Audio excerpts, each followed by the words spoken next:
تخيلوا ان انا شاريه الشويه دول ب20 جنيه، فعشان كده قررت ان اعمله النهارده على ايدي في البيت واوريلكم انه طريقته سهله جدا ومن السهل ان احنا نعمله.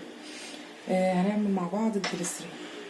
في اي حاجه على النار عندك هتحطي كوبايه ميه، ويا ريت تكون الميه مفلتره عشان تبقى خاليه من اي شوائب، وهتحطي عليها كوبايه سكر، وهتوطي عليهم النار لغايه ما يوصلوا للمرحله دي. يبقى قلنا كوبايه ميه وكوبايه سكر، والميه تكون متفلتره يستحسن يعني، وتحطوهم على نار هاديه كده وتوطي عليهم النار.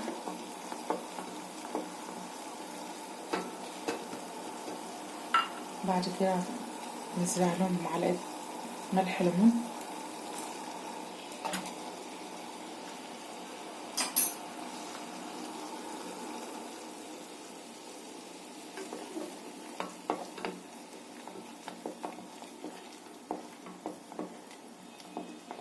طبعا كلنا عارفين استخدامات الجليسرين. بنستخدمه في غير ان احنا بنحطه على البشرة ونغسل بايدينا وكده، وبستخدمه عادة في وانا بعمل الصابون ابو ريحة.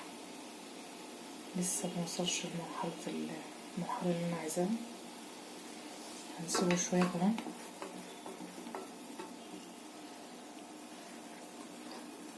انا هعمل كميه صغيره، كوبايه ميه زي ما قلت لكم على كوبايه سكر، وعليهم معلقه صغيره ملح ليمون، واول ما يبداوا في الغليان كده هحط عليهم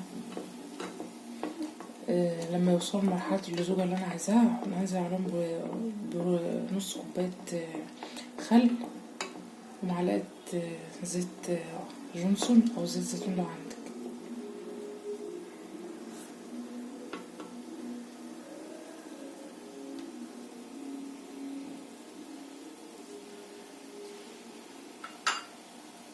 هسيبه شويه واقربه.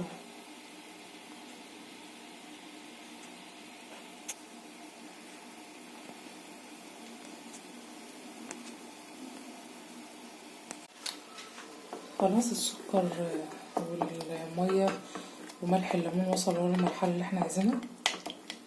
هنعمل لها اختبار كده بسيط، بس خلي بالك عشان سخن نار لو عملت الحركه دي.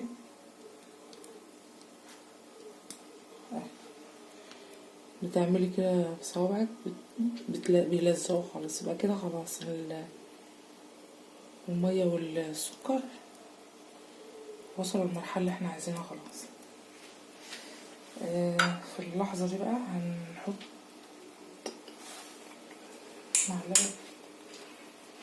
معلقه مش معلقه يعني حبه صغيرين خالص زيت اطفال،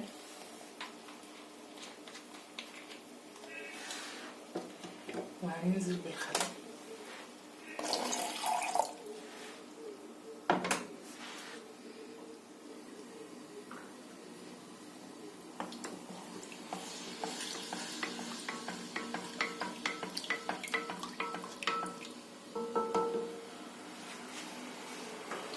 طبعا الخل لازم توقفي مع الجليسرين.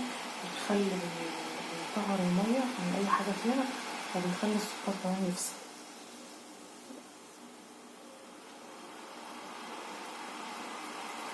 بعد كده طبعا هسيبه بقى يبرد واوريكم شكله لما بيفضيه واحطه في الازازه. هناخد غلوه بس مع الخل والزيت، وهنرفع على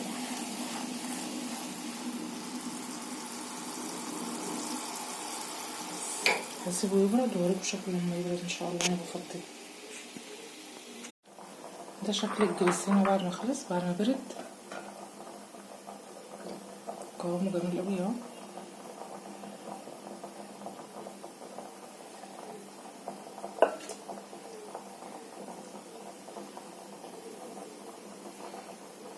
حلو جدا. اتمنى تجربوا الوصفه ديت، وان شاء الله تكون عجبتكم. ولو عجبتكم متبخلوش عنها بلايك. شكرا.